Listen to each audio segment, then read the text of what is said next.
Aurais-je imaginé que je me trouverais là, une mine de stylos plantée sur ma peau?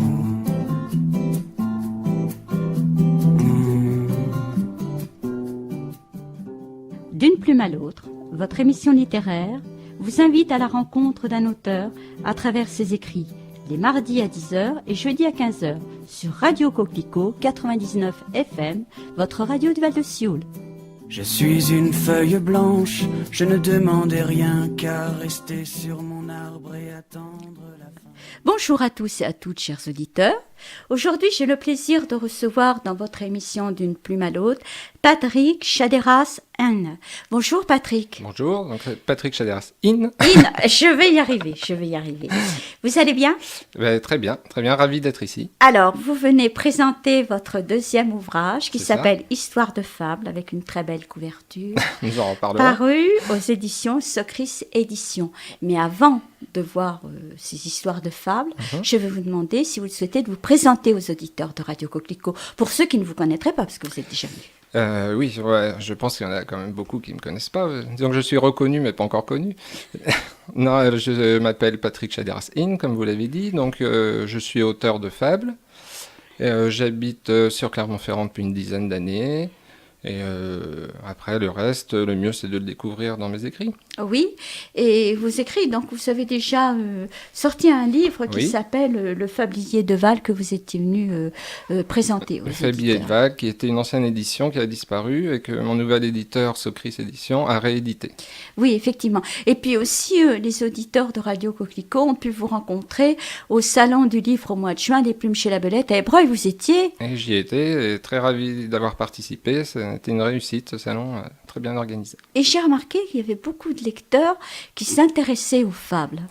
Et disons qu'ils ne s'attendent pas à trouver des fables, c'est toujours un peu étonnant, un peu iconoclaste.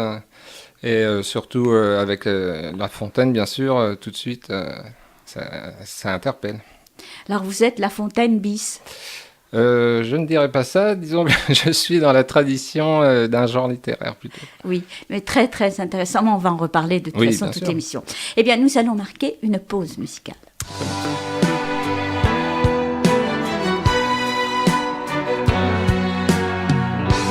Oh, moi immortel, je t'entends encore dire du haut des citadelles de notre empire.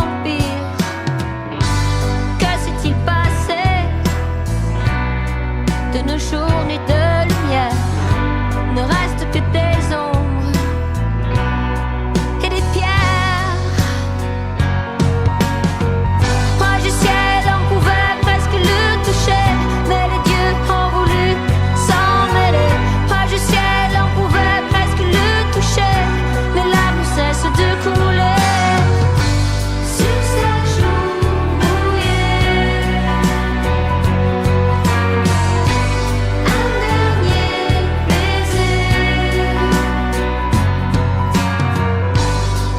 immortel,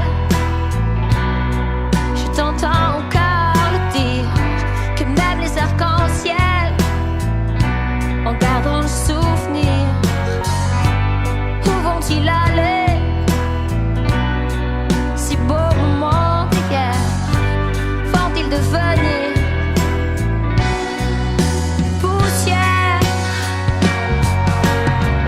Proche du ciel, on pouvait presque le toucher, mais les dieux ont voulu s'en mêler. Proche du ciel, on pouvait presque le toucher, mais l'âme ne cesse de couler. Sur son lit posé, un dernier bouquet.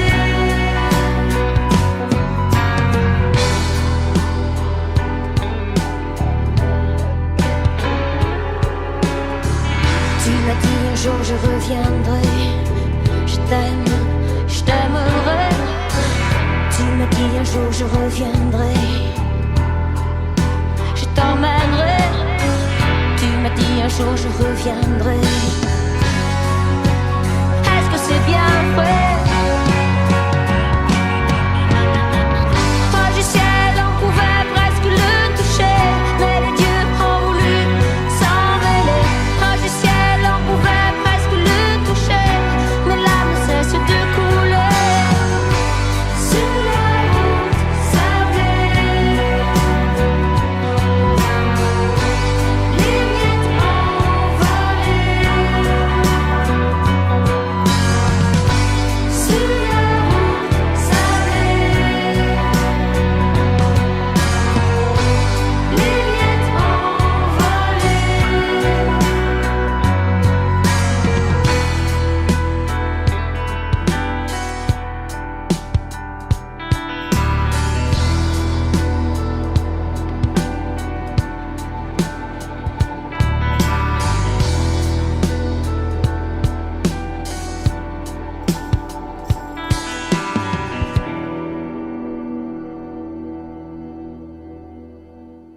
sommes toujours en compagnie de Patrick Chaderas-In pour son deuxième ouvrage, Histoire de Fables, paru aux éditions Socris Éditions. Alors, Histoire de Fables, on va commencer par le début. Oui. Vous avez une couverture qui exprime quoi? Oui. Des fables? Je sais qu'elle vous a surprise, pour le moins. Donc, oui, effectivement, elle est assez dépouillée, assez étrange. C'est-à-dire que c'est des bousiers. C'est quoi des bousiers? Alors, les bousiers, c'est un petit scarabée qui pousse sa pelote. Je ne dirais pas de quelle matière elle est faite. Mais en tout cas, c'est un petit scarabée que personne porte de l'intérêt, souvent. Alors que c'est quand même l'insecte le plus fort du monde. Ah oui. Ah oui, il est capable de soulever 1200 fois son poids. Ce qui est le plus grand haltérophile Ah, du monde. effectivement. Et j'ai trouvé ça, pour ma part, amusant de rapporter à nous, qui traînons pas notre boulet, mais qui traînons nos paradoxes, qui traînons nos fêlures. Et au cours de notre vie, on a toujours cette petite boule. Voilà. Et là, on dirait finalement, la petite boule, on dirait un kiwi. Ça peut être un kiwi, Ça c'est peut pas être- exactement un kiwi en fait à l'intérieur, mais oui, Oui. c'est comme ça ressemble à un On kiwi. peut dire que c'est un kiwi, c'est plus rassurant. Et puis alors, ces bousiers, vous les aimez depuis quel âge? Je sais pas, depuis tout petit, déjà, je sais pas, ça m'intéresse. Les bousiers m'ont toujours fait quelque chose et c'est devenu mon animal fétiche de fable, on le retrouve régulièrement. Ah, bien sûr, tout au long. Mais dites-moi, ça a été toujours votre animal fétiche. Mais à un moment donné, il y a eu un élément déclencheur qui vous a fait aller vers cet animal fétiche. Ouais, je trouve que c'est un animal... On vous l'a fait connaître quand vous étiez enfant ou... Non, quand j'étais enfant, que je vivais à la ferme, je voyais des Bien petits sûr. scarabées. Mais sans m'intéressant comme ça aux fables, aux animaux, parce que j'aime beaucoup les animaux. Et je suis tombé un jour sur un bousier, et puis ça m'a toujours poursuivi, ce petit bousier, ça m'a toujours trotté dans la tête. Ouais, apparemment, il a mis sa petite boule dans ma tête. Oui. Et en fait, pour faire des fables avec un bousier, c'est vraiment parfait parce que c'est vraiment amusant. Bien, alors là, on a l'explication, parce que Oui, ça- oui. il fallait la donner, cette Il fallait la explication. Alors donc, vous écrivez des fables. Alors, est-ce que vous avez, là encore, toujours écrit des fables? Parce que c'est un domaine qui, pour moi, est surnaturel, écrire des fables. À ce moment-là. Ah oui, tout à fait. Ah bah, Complètement. Bon, pour faire rapide, ça fait depuis tout jeune que j'écris. Donc j'ai écrit des romans de science-fiction, des thrillers, des polars, après des nouvelles, parce que je m'embarquais dans des histoires invraisemblables. Et après, j'ai réduit encore à des contes et j'ai réduit... ça fait quelques années, j'ai redécouvert les fables, parce que quand j'étais petit, ma grand-mère m'en lisait. Et donc j'ai redécouvert les fables et je me suis dit, tiens, pourquoi pas, c'est cadré, c'est court, je vais essayer. Et c'est parti comme ça, comme de l'artisanat. Mais les fables, c'est une écriture particulière. Il faut quand Très même avoir le particulière. cerveau qui fonctionne particulièrement. Faut être déstructuré, comme l'écriture, je suppose, c'est ça que vous voulez dire. Ah non, je ne me serais pas permis. Et je ne le pensais pas, ceci étant dit. Non, pas mais du tout. oui, il faut peut-être avoir un esprit un petit peu... Parce que les phrases sont un petit peu tordues quand même. C'est tordu, c'est avec des quiproquos, des doubles sens, des jeux de mots, des rimes. En même temps, c'est amusant à écrire parce qu'il y a le fond, il y a la forme. Donc c'est ça qui m'intéresse. Alors, vous aimez les animaux. Vous en parlez beaucoup des animaux. Oui, certes. Pas que des animaux d'ailleurs. Oui. Et justement, j'essaie, parce qu'évidemment, les fables animalières, c'est une tradition. Mais j'essaie justement de surprendre avec des personnages, avec Des contemporains. même des objets, des contemporains, de l'histoire, de la mythologie, un petit peu mélanger tout ça. Et vous réussissez fort bien. Ah ben, je prends le compliment. Ah oui, oui, Avec honneur. non, mais c'est très agréable de lire. Alors, je vous dis, moi, chaque fable que je peux lire, que vous écrivez, je dis, oh là là, mais comment il fait pour écrire ça? Mais c'est pas possible. Mais c'est tout simple. C'est tout simple. Oui, oui. On est bien d'accord. Est-ce que vous pouvez déjà, dans un premier temps, nous lire une fable? Mais pourquoi pas Alors, laquelle? Ben, écoutez, le poids du monde, peut-être, vu qu'on parlait des bousiers qui portent le poids du monde. Absolument, ça tombe à pic. Allons-y. Alors, le poids du monde. Soulevons énigme en ce fabliau. Que portons-nous sur le dos, qui fuit quand on lui jette œil derrière l'épaule et qui reste un écueil, même dans une glace, lui faisant volte-face? Le poids du monde, comme le suppose notre titre. Non, et c'est plus sinistre, l'âge, dont chaque écoulée seconde nous sépare de celui de la jeunesse et son doux souvenir, mais qui rapproche celui à venir des maux de la vieillesse, duquel on n'échappe ni ne réchappe. Avant de conclure la fable, d'Ésope, notons celle semblable faisant légende que Prométhée eut jadis 2 besaces emplies de notares, et c'est cocasse, de celles d'autrui. Mais cela devint sagace quand ce titan plaça l'une de face et la seconde à l'arrière de nous autres. Depuis lors, de juger les nôtres qu'à leurs visibles défauts, ignorant ceux que l'on porte. Enfin, il est de même sorte distribué à chacun ballot à sa naissance, tels nos récits de bon sens, s'y trouvant nos choix. Qu'il soit notable, et celui-là de s'alléger comme au vent, mais qu'il soit navrant, et de se voûter sous son fardeau. On peut trouver ces récits ballots et leur histoire niaise, mais vous, vraiment, rien ne vous pèse ? Je la trouve super bien celle-ci. Merci. Je l'aime beaucoup. Hein. Je l'aime beaucoup. Merci beaucoup. Et puis il y en a d'autres, bien sûr. Mais vous nous en irez certainement une autre tout à l'heure.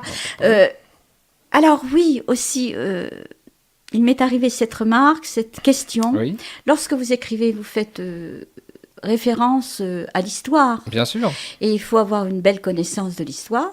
Alors, c'est-à-dire que, en plus, c'est histoire de fable, donc en même temps, c'est des histoires dans l'histoire. Parce qu'un peu la fable, en fait, le mot à l'origine grecque veut dire la grande histoire, l'histoire, on va dire officielle, entre guillemets, et l'histoire imaginaire qu'on se raconte. Et donc, fable réunit les deux. Et donc là, ça a été justement l'intérêt de mélanger l'histoire réelle avec les histoires inventées, la petite histoire dans la grande, voilà. Quand vous écrivez une fable, parce que je suis très curieuse, Oui. hein, comme je ne maîtrise pas du tout cet art, vous avez J'en bien ai dit pas. en début d'émission, il suffit d'avoir un début, d'avoir une chute, et puis tout mettre dedans, entre Exact- les deux. Moi, je vois ça exactement. comme ça. Oui. Mais tout mettre dedans, ça fait quand même quelques phrases. Bien sûr. Comment vous déterminez d'une fable? Qu'est-ce qui vous fait déterminer? Tiens, celle-ci, par exemple, moi je dirais, par exemple, le chat. Oui. Ben, le chat, vous avez une idée, par exemple. Voilà, mais l'important, déjà, pour une fable, il faut une idée. On a une idée, quelque chose qui nous interpelle, un quiproquo, quelque chose qu'on a vu dans la nature, qu'on a vu... voilà, quelque chose qui nous inspire. Et à partir de cette idée, souvent, on essaye de la confronter avec on va dire, ces deux opposés. C'est pour ça que souvent, on retrouve 2 personnages antagonistes. Et à partir de ce moment-là, on peut créer un titre. Parce que le titre, en fait, c'est important. Le lecteur va s'attendre à découvrir quelque chose. Oui. Il est déjà dans un contexte, juste à avec fait. le titre. Et après, il faut dérouler l'histoire, que ça reste dynamique, amusant, avec des jeux de mots, des fois des références pour apprendre aussi. Et évidemment, ne pas décevoir par rapport au titre et l'idée principale de la teneur, le lecteur, quand on arrive à la chute. Il faut déjà qu'il ait presque imaginé. Alors, soit il est content parce qu'il l'avait déjà soupçonné, ou alors il faut aller complètement à l'encontre pour le surprendre.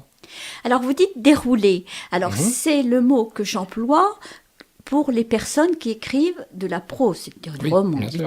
Je dis, il faut dérouler son texte. Mais pour là, ça me paraît très difficile de dérouler, d'autant que les mots sont mis à l'envers, sans chevêtre. Enfin, Oui, des fois, c'est... comment on fait pour dérouler cette pelote?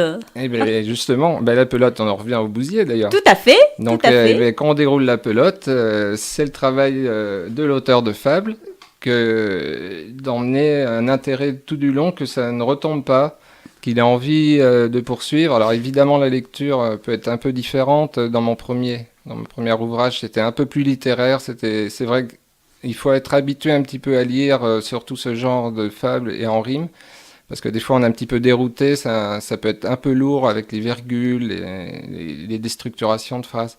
Donc par exemple dans celui-là, j'ai essayé pour pas mal de fables d'avoir une lecture plus orale, plus facile à lire.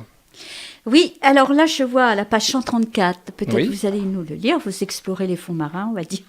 On a l'éponge et le poulpe. Ah, Là, on est dans un autre décor, vous pouvez nous le lire? bien sûr, elle est un petit peu longue, mais Oui, je vais essayer. Alors, l'éponge et le poulpe. Un jeune céphalopode s'était entiché de rejoindre les hommes pour qu'ils le célèbrent jusqu'à Rome, et tel le colosse de Rhodes, qu'on lui dresse même statue. Du dessein de l'ingénu eut vent, ou plutôt courant, une vieille éponge qui, à ce démensonge, vint faire sage avertissement. « Mon ami, avant de partir, laisse-moi les gens te conter qu'en encornait une soie ou un d'huile pour y frire. Certes, tu n'es point calmar, mais jadis voulant être étoile, du temps d'Hérode ayant de la mer mis les voiles, j'eus bien pire cauchemar. Libérant prise poissonneuse, je me glissai ainsi en lieu de leur casier piégeux, stratégie bien vaseuse. L'histoire fit qu'un fameux nageur, en apnée le meilleur, me trouva remontant la nasse. Furieux d'une telle pêche, craignant quelques moqueries revêches, il allait me jeter, un comble, hors de sa pinasse, quand d'un geste brutal, me saisissant, il s'aperçut de ma douceur et que mes pleurs rendaient l'eau absorbée d'autant. De retour au port de Kalymnos, les Iliens rirent de son affreux animal et du toupet d'enfer étal. Mais malin était ce héros nommé Glaucos. Lassé par ce monologue, le mollusque haussa d'un coup ses tentacules, trouvant tout cela ridicule, n'écoutant déjà plus l'apologue de notre immortelle spongiaire. Ce qu'il aurait dû faire, car son plongeur, s'il fut divinisé de lui avoir tant trouvé de propriété, la cantonna, elle et les siens, pour destin à n'être autrement connu que pour frotter les corps, qui plus est, salés nus. Quant à notre illustre poulpe, allez bien savoir quand on porte en sus le nom de Paul. Elle est Bon. belle, celle-ci aussi. Bon, celle-là un petit peu plus longue Oui. et un petit peu plus moderne dans sa Oui, chute, tout à parce fait, que voilà. c'est la référence à Paul le Poulpe, bon, bien connu. Voilà, donc avec justement, ça m'était venu, je m'étais dit, tiens, je vais faire une fable sur Paul le Poulpe, et en confrontant à l'éponge qui avait eu le même destin, voilà, bien des millénaires. Alors voilà, c'est Paul le Poulpe qui vous a amené vers cette fable. Exactement. Donc, Elle est amusante, celle-ci. Oui, elle voilà, est elle est tendre, légère. elle est amusante, Oui, elle elle fait est légère. référence. Non, mais elle est très agréable. C'est justement, il faut que les auditeurs qui, eux, ne savent pas Oui, forcément. bien sûr. C'est des fables, ils entendent différentes tout à fait, formes tout à de. fait. Et donc, il y en a combien dans ce livre? ben, il y en a 93, comme dans le premier, Oui, donc allez savoir pourquoi. 93. 93, et alors avec des thèmes très différents. Il y a des hommages aux anciens, bien sûr. Donc je détourne des fables aussi connues de façon amusante, du moins j'espère. Et il y a des fables évidemment originales et quelques-unes plus poussées vers la poésie aussi. Et de la philosophie, des pensées et quelques uluberlus que j'aime bien mettre en scène qui feront la matière de mon troisième recueil surtout. Eh bien, vous en avez un, Hurluberlu, là? Ah ben oui. On va le découvrir, on va quand même le proposer aux auditeurs. Comme ça, ils auront D'accord. le choix dans tout. Ben oui. Donc, Allez-y. j'officie. Oh, tout à fait. L'errant et le destin. Un jour, refusant toute destinée, un drôle décida de lui échapper. Aussitôt le destin d'apparaître au mutin. De me laisser au bord du chemin, voilà curieuse lubie, mon ami, car, à la fin, quels que soient tes choix, j'en détermine la voie là où il mène. Notre phénomène dossait alors les épaules. Joue avec d'autres ce rôle sans espoir. Pour ma part, c'est avec ton faux frère le hasard qu'il faudra de mon âme en peine en suivre en spectateur la traîne, marchant sans autre loi que tout droit. Ainsi partit l'errant par monts et vaux, qu'ils soient de terre ou d'eau. Passèrent bien des temps, sans qu'on ne sait jamais de leur course il ne dévia, quand il aperçut, le même qu'au début. Toi réapparu, si c'est pour de massant te divertir, tu peux repartir. Alors l'entité, à son tour peinée, n'osa au pauvre homme révéler qu'elle n'avait de place jamais bougé, laissant le bougre entamer une nouvelle ronde autour du monde. Ainsi beaucoup de fuir leur sort de port en port, au lieu d'en affronter la vérité. Oui, encore une qui est très intéressante. Mais dites-moi, votre livre fera un excellent cadeau pour ces fêtes de fin d'année. Eh ben oui, c'est le moment de partager, la veillée quand il fait froid dehors, Oui. autour de la cheminée, quelques contes, Oui, quelques oui, fables, voilà, légères, amusantes, profondes. Et puis, c'est un livre que l'on prend, on en lit 2, 3, on le repose. Et on voilà, lit, c'est l'avantage, c'est rapide à lire, il n'y a pas d'ordre, on peut prendre au hasard, Ça, on peut c'est piocher. bien. Ça, c'est bien. Alors, dites-moi, là, vous avez votre premier livre, parce Oui. que vous étiez venu pour parler Le Fablier de Val, Bien sûr. paru aux éditions Socris Éditions, là. Mhm.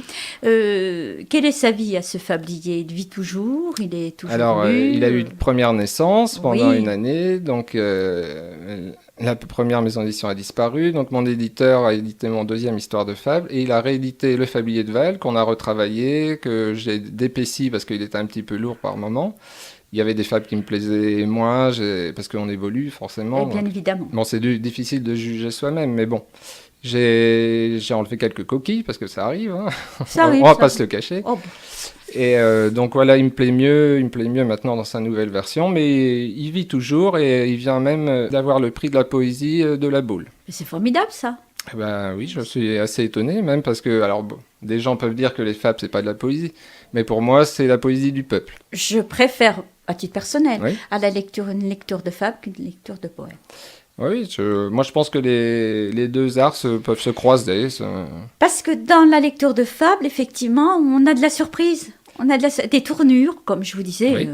Il y a des tournures spécifiques aux fables. Tout à fait. On a de la surprise et puis ça nous emmène, ça nous emporte. Et Ben c'est oui. très agréable, les fables. Oui, C'est ben, très agréable. à C'est le lire. but, c'est de dire légèrement, mais qu'il en reste quelque chose, Tout à fait. comme une aventure, une petite histoire. Comme le poulpe et l'éponge. Comme le poulpe, par exemple. Bien, eh bien, je crois que nous allons marquer une seconde pause musicale.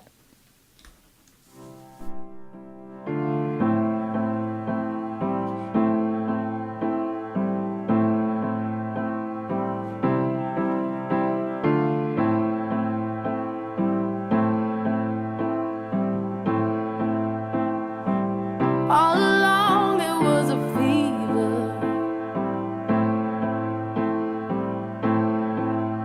a cold sweat, hot-headed believer. I threw my hands in the air and said, show me something. He said, if you dare, come a little closer.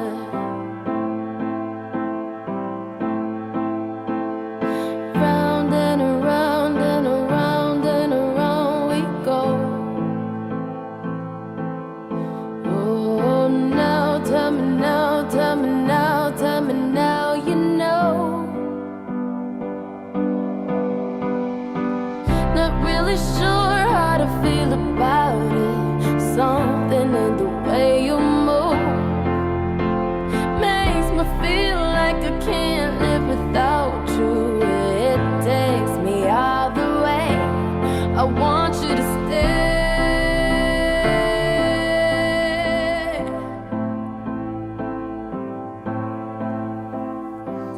It's not much of a life you're living.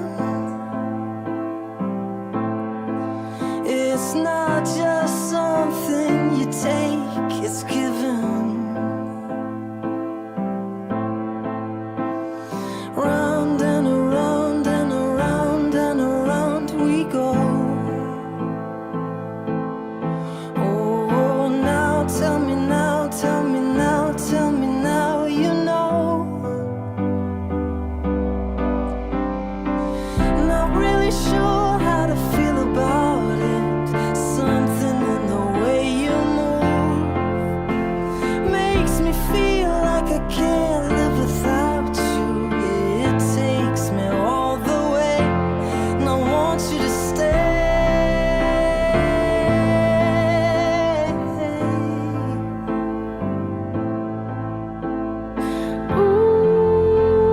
Ooh, the reason I hold on.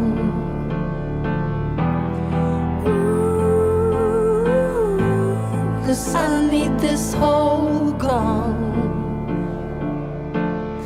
Funny, you're the broken one, but I'm the only one who needed saving. 'Cause when you never see the light, it's hard to know which one of us is caving. Not really sure how to feel about it. Something in the way you move makes me feel like I can't live without you. It takes me out the way. I want you to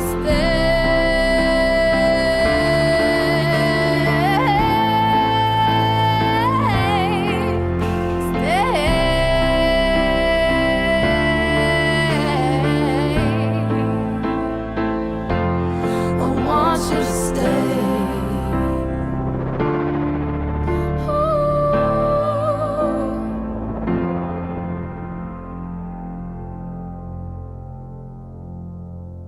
Nous sommes toujours en compagnie de Patrick Chaderas-In avec son deuxième recueil, Histoire de fable, paru aux éditions Socris Éditions. C'est ça. Alors, nous parlions en antenne de vos projets. Alors, Oui. vous avez des projets d'écriture, je suppose? Alors, j'ai un troisième recueil. Je pense que ça sera le dernier parce que, à la force, je vais me répéter, ça va être redondant. Il faut savoir, on trouve toujours un écueil quand on écrit les fables. Donc, ça sera mon troisième. J'y tiens beaucoup parce qu'il sera assez différent. Il sera plutôt sur les huluberlus, sur des choses décalées, des choses inattendues. Ce seront vraiment des fables assez spéciale, moderne, rapide, étonnante, bizarre. Donc il sort normalement le 15 décembre. C'est prévu pour le Salon de la Baule et Marmise de prix au même moment. Ouais. Donc vous allez revenir pour le présenter Ah ben, j'espère dans bien, le début si de vous l'année. m'invitez. Bah, vous êtes invité, Patrick. Vous avez porte ouverte à Radio Coquelicot. Mais merci bien. Il n'y a pas de problème. Et puis au niveau des signatures, on peut vous trouver où? Alors, je serai le 23 novembre au salon Tous autour du livre qui est à Clermont-Ferrand, au Polydôme. Après, je serai donc à la Baule le 15 décembre. Et je serai le 28 décembre au Château de la Motte. Au Château de la Motte. Donc vous allez présenter vos contes. Là, Voilà, également, c'est ça. partout. Donc vous avez quand même une actualité très riche. Oui, l'année 2013 a été assez généreuse avec moi. Et puis je crois que vous accompagnez l'association Andra dans les écoles également. Bien sûr, oui. Et on va continuer. Eh ben oui, bien sûr. Ça fait du travail tout ça. Ah oui, beaucoup. Mais et dites-moi, oui, justement, dans les écoles, je rebondis sur ça. Les enfants aiment les fables, ça les surprend? Est-ce Oui, que- ils ont... si. Comment ils réceptionnent les... Ben, ils ont de l'intérêt, ils ont bien sûr entendu parler de La Fontaine, Oui. donc tout de suite, bon, il y a une référence. Et après, ils aiment bien parce que ça leur permet d'imaginer, on crée des histoires. En fait, c'est comme se raconter des histoires, des fables. C'est ça, Et bien sûr. l'art de la fable est de raconter Bien sûr, des histoires. ça touche tous les publics. Oui, voilà. Je vais en lire une petite, que vous avez écrite bien sûr. De la Terre à la Lune, à la faveur d'une éclipse, la Terre croisa l'ellipse des courbes de sa sœur la Lune. Car sachez-le, elles sont jumelles de fait. De lui porter alors aussitôt rancune, comment, moi, la plus belle des planètes, expliques-tu que toi, prise dans mon orbite, me soumettes à ton influence alors que tu n'es qu'insignifiance? Pire plus météore que satellite, les poètes te font céleste Céline, quand je ne suis que leur jardin d'Éden. Car si les hommes lunatiques rêvent de tes charmes oniriques, ils labourent mes chairs, extraient mes précieuses pierres, pillent mes ressources et souillent mes sources. On t'aime ainsi, laide et stérile. Quant à moi, si généreuse et fertile, on use de mes charmes nus et abuse de mes vertus. De sa sombre grimace, l'astre fit alors volte-face à celui si taciturne, éclairant d'un lumineux apologue ses lacunes. Ce qu'on fantasme est lunaire, ce que l'on a toujours plus terre à terre. Bravo. Vous lisez mieux que moi. C'est vraiment un art de lire et je ne suis pas maître dans cet art. Vous voyez, chers auditeurs, il y a de quoi satisfaire toutes les curiosités. Voilà, beaucoup de thèmes, beaucoup de genres différents. Beaucoup de thèmes sont rappelés dans ce livre. Quelque chose à ajouter à tout cela? Eh bien, que j'espère que j'ai soulevé l'intérêt aux fables, parce que c'est quand même mon but majeur, au-delà de moi, c'est de redonner les lettres de noblesse aux fables, de la grande tradition des fables qui date de plus de 4500 ans, et de faire découvrir aussi, par exemple sur mon site, d'autres fabulistes qui existent en France. On est quelques-uns. Bien. Bien, je vous dis au revoir et je vous remercie d'être venu. Mais c'est moi qui vous remercie. À tous et à toutes, chers auditeurs, je dis au revoir, je dis à très bientôt avec une autre histoire, un autre auteur, sur Radio Coquelicot 99 FM, votre radio du Val-de-Sioule. Aujourd'hui, Radio Coquelicot vous offre un livre. Téléphonez au 04 70 90 71 35 et répondez à la question suivante. Quel est le nom de notre invité? Bonne chance à tous!